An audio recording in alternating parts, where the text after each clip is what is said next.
আরে মুমিন, আমার মা আম্মা জান হযরত আয়েশা সিদ্দিকা রাদিয়াল্লাহু আনহা বলেন, নবীজি বলেছেন কিয়ামতের কঠিন ময়দানে সকল মানুষগুলি উলঙ্গ হইয়া ময়দানে মাহশরে আল্লাহর সামনে দাঁড়াবে। অবস্থা এমন হবে কারো গায়ে কোনো কাপড় নেই। আমার মা আম্মা জান আয়েশা তখন জিজ্ঞাসা করে, ইয়া রাসূলুল্লাহ, ইয়া হাবিবাল্লাহ, তাই যদি হয় আমি যে আপনার স্ত্রী হই আমারও কি একই অবস্থা? নবী বলেন অবশ্যই। আম্মা জান হযরত আয়েশা কয়, নবী গো, তাহলে কি আপনার ইজ্জতে লাগবে না, আপনার প্রেস্টিজে লাগবে না? নবী বলেন, আয়েশা, ওই দিন তো কেউ কাহারও দিকে তাকাবে না। না না না, ওই দিন কেউ কারো দিকে তাকাবে না, প্রত্যেকেই নিজেকেই নিয়ে ব্যস্ত হয়ে পড়বে। এমনকি প্রত্যেক নবীরা একমাত্র আপনার আমার নবী বেঁচে রেখে সকল নবীরা পর্যন্ত উম্মত থেকে বাঁকতে থাকবে, কেউ কাউকে চিনবে না। একটু চিন্তা করে দেখুন, ওই দিন আল্লাহর সামনে সবাই দাঁড়াবো। দাঁড়ানোর পরে আমার আল্লাহ পৃথিবীর সকল মানুষকে দুইটা দলে বিভক্ত করবেন। কয় দল? হ্যাঁ, এই দুই দলের আলোচনা আল্লাহ আমার আয়াতগুলিতে করছেন। এই দুনিয়াতে মানুষ বহু দলে বিভক্ত। কত দল! আমরা হুজুরের মাঝে দলের অভাব নেই। কথা কন না কা?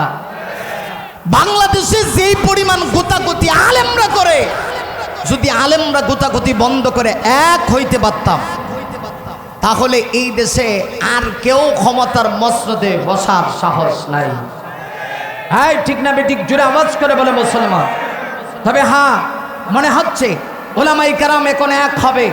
এখনই এক হওয়ার টাইম, কারণ বাংলাদেশ হচ্ছে ইসলামের দেশ, শতকরা 95% মুসলমানের দেশ। আমরা বিশ্বাস করি এই দেশে অনেকের আমল দেখেছি, সবুজ বাংলা, শ্যামল বাংলা, অমুক বাংলা, তমুক বাংলা দেখেছি। এখন শুধু কোরআনের বাংলা দেখতে চাই।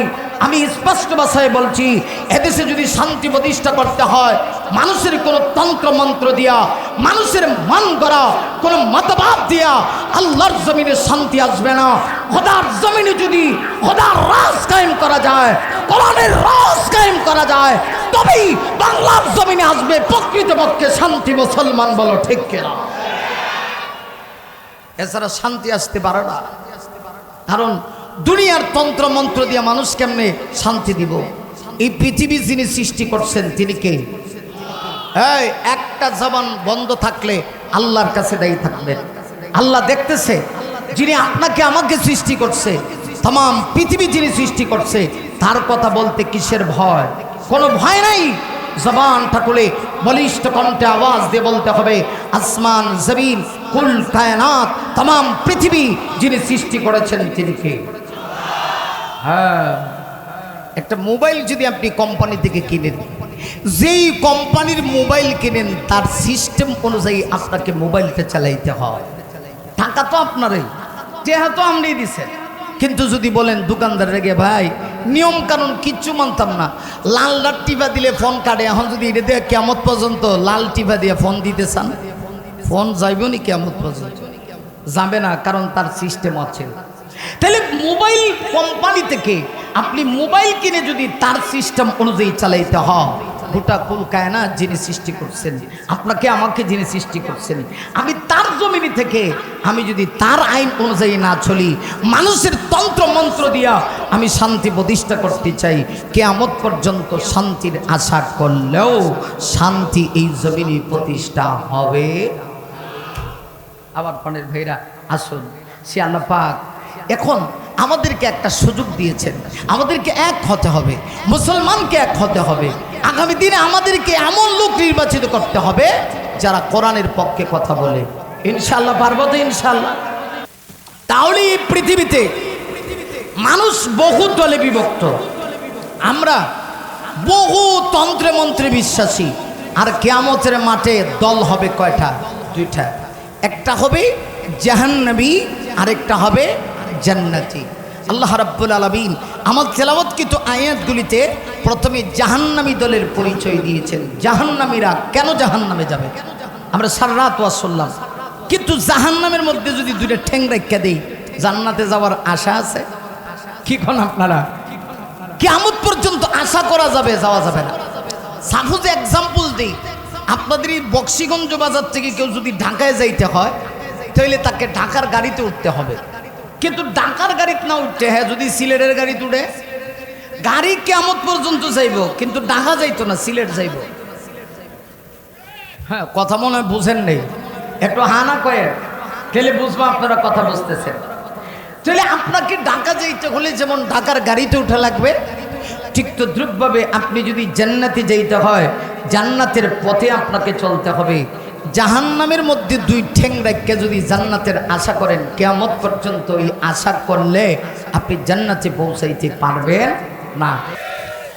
আরে মুমিন শোনো, তাই আমার আল্লাহ আজ থেকে প্রায় 1500 বছরের কাছাকাছি হয়ে গেল রে মুমিন, আমার আল্লাহ কোরআনের সূরা নাজিয়াতের ভিতরে দুইটা দলের পরিচয় আল্লাহ দিয়েছে।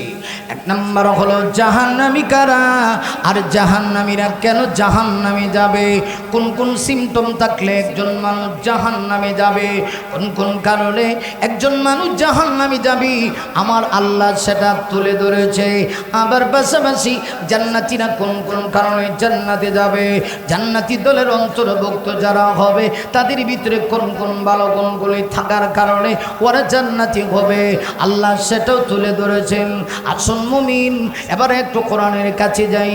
আল্লাহ বলেন ফাআম্মা মান তাগা ওয়া আতারাল হায়াতাদ দুনিয়া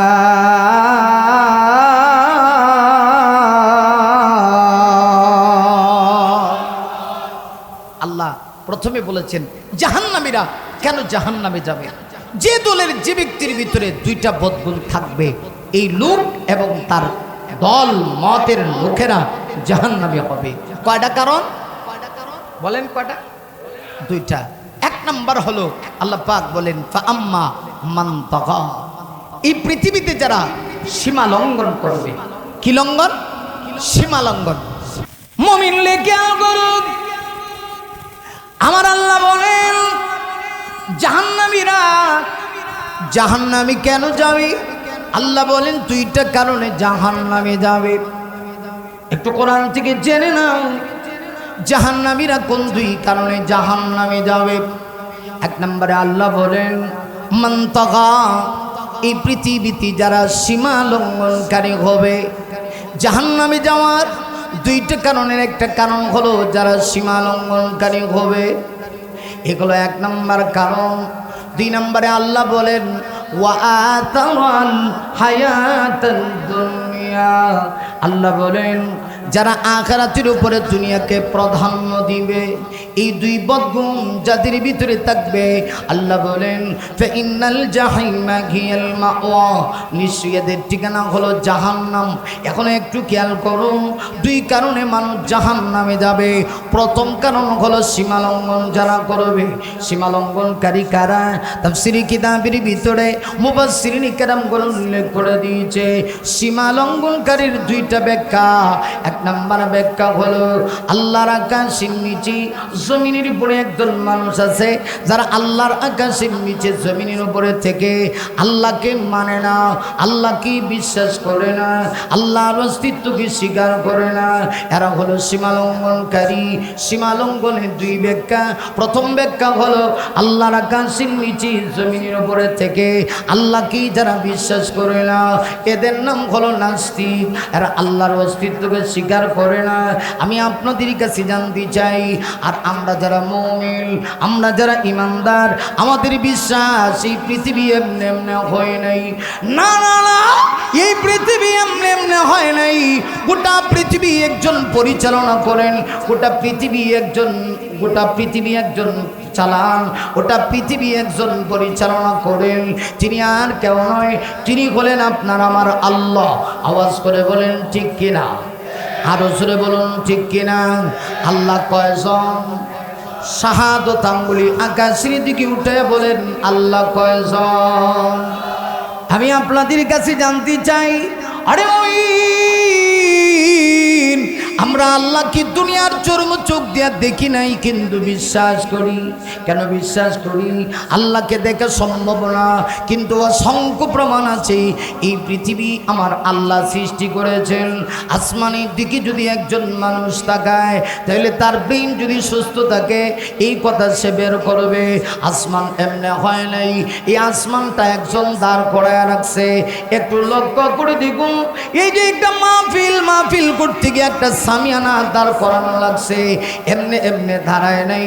অথচ আমার আল্লাহ 7 আসমান দাঁড় করায় রাখছে, এক এক শ্রেণী বিন্যাস আমার আল্লাহ স্টেপ বাই স্টেপ 7টা আসমান দাঁড় করায় রাখছে। অতএব কোনো মানুষের মাথা যদি সুস্থ থাকে, ব্রেইন যদি সুস্থ থাকে, এই কথাটা সে বের করবে না পৃথিবী এমনি চলে না, আসমান এমনি দাঁড়ায় রয় নাই, বরং আসমান একজন দাঁড় করে রাখছেন, তিনি আর কেউ নয় আমার আল্লাহ। ঠিক কিনা? জাহান্নামী কারা? আল্লাহ বলেন যাদের ভিতরে 2টা বদগুণ। প্রথম হলো যারা সীমা লঙ্ঘনকারী। সীমা লঙ্ঘনের 2টা ব্যাখ্যা। 1 নম্বর ব্যাখ্যা হলো যারা আল্লাহর আকাশের নিচে জমিনের উপরে থেকে আল্লাহকে যারা বিশ্বাস করে না, এরা হলো সীমা লঙ্ঘনকারী। এরা কি?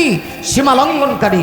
2 নম্বর হলো শুধু আল্লাহকে বিশ্বাস করলে হবে না, যারা আল্লাহর বান্দা নবীর উম্মত হওয়ার পরেও নবীকে যারা সর্বশ্রেষ্ঠ নবী মানে না, এরাও সীমা লঙ্ঘনকারী। কথা করে ঠিক কেন?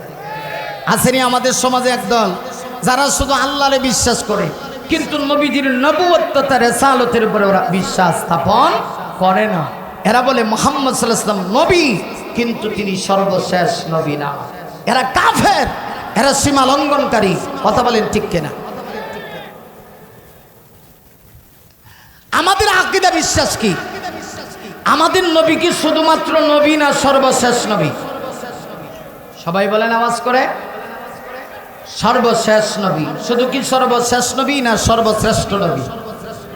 সর্বশ্রেষ্ঠ নবী।